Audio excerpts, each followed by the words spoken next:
আফগানিস্তান কি করলে? সবাই এক্সপেক্ট করে বসেছিল যে আফগানিস্তান একটা কঠিন ফাইট দেবে সাউথ আফ্রিকার বিপক্ষে, কিন্তু কি হলো? সেগুড়ে বালি। ওয়ান সাইডেডলি সাউথ আফ্রিকা আফগানিস্তানকে হারিয়ে দিল। কোনো রকম ফাইটই দেখাতে পারলো না আফগানিস্তান। ব্যাটিং এ ইন্টেন্টই নেই। 316 রান চেস করতে হবে, যেমনটা পাকিস্তান করেছিল। করাচির মাঠেই 300+ স্কোর চেস করতে হবে, শুরু থেকেই ধীরে খেলো, 50 ওভার খেলতে হবে, এই মাইন্ডসেট। তারা ম্যাচটা হারলো। আজকে সেম জিনিস করলো আফগানিস্তান, 316 রান চেস করতে হবে, সেখানে এত ধীরে শুরু করেছিল তারা।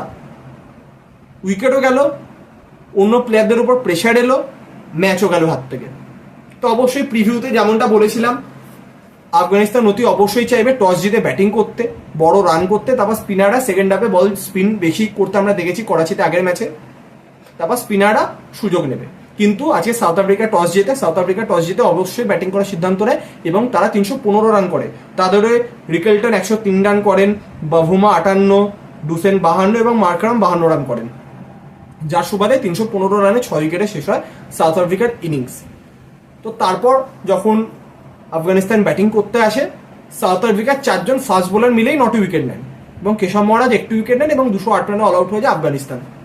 একমাত্র রহমত শাহ ছাড়া কেউ রান করতে পারেনি। এবং যদি আমরা প্রথম থেকে যদি তাদের রান দেখি, কত বল খেলে কত করেছেন: গুরবাস 14 বলে 10, ইব্রাহিম জাদরান 29 বলে 17, আটাল 32 বলে 16, মানে এই দুজন মিলেই প্রায় 10 ওভার খেলে 33 রান।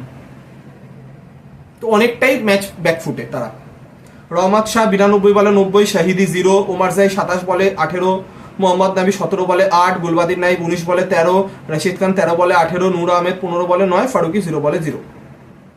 তো 208 রানে অল আউট হয়ে যায় আফগানিস্তান। 107 রানেই ম্যাচ জিতে নিল সাউথ আফ্রিকা। এই ম্যাচ জেতার সুবাদে অবশ্যই 100-র বেশি তারা রানে জিতেছে, অর্থাৎ রান রেটও তাদের অনেকটা বেটার হয়ে গেছে।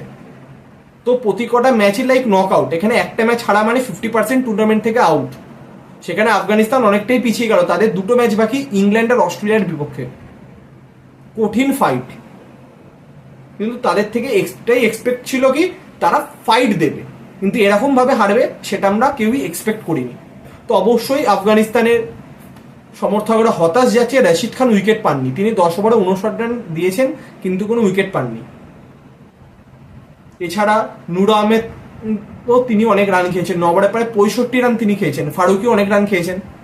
তো কোনো ডিপার্টমেন্টেই আজকে আফগানিস্তান যেরকম দৃষ্টান্ত স্থাপন করেছিল লাস্ট 2-3 বছরে, স্পেশালি 2024 টি-20 ওয়ার্ল্ড কাপে বা 2023 ওয়ানডে ওয়ার্ল্ড কাপে, তার সিকি ভাগও আজকে দেখাতে পারেনি তারা।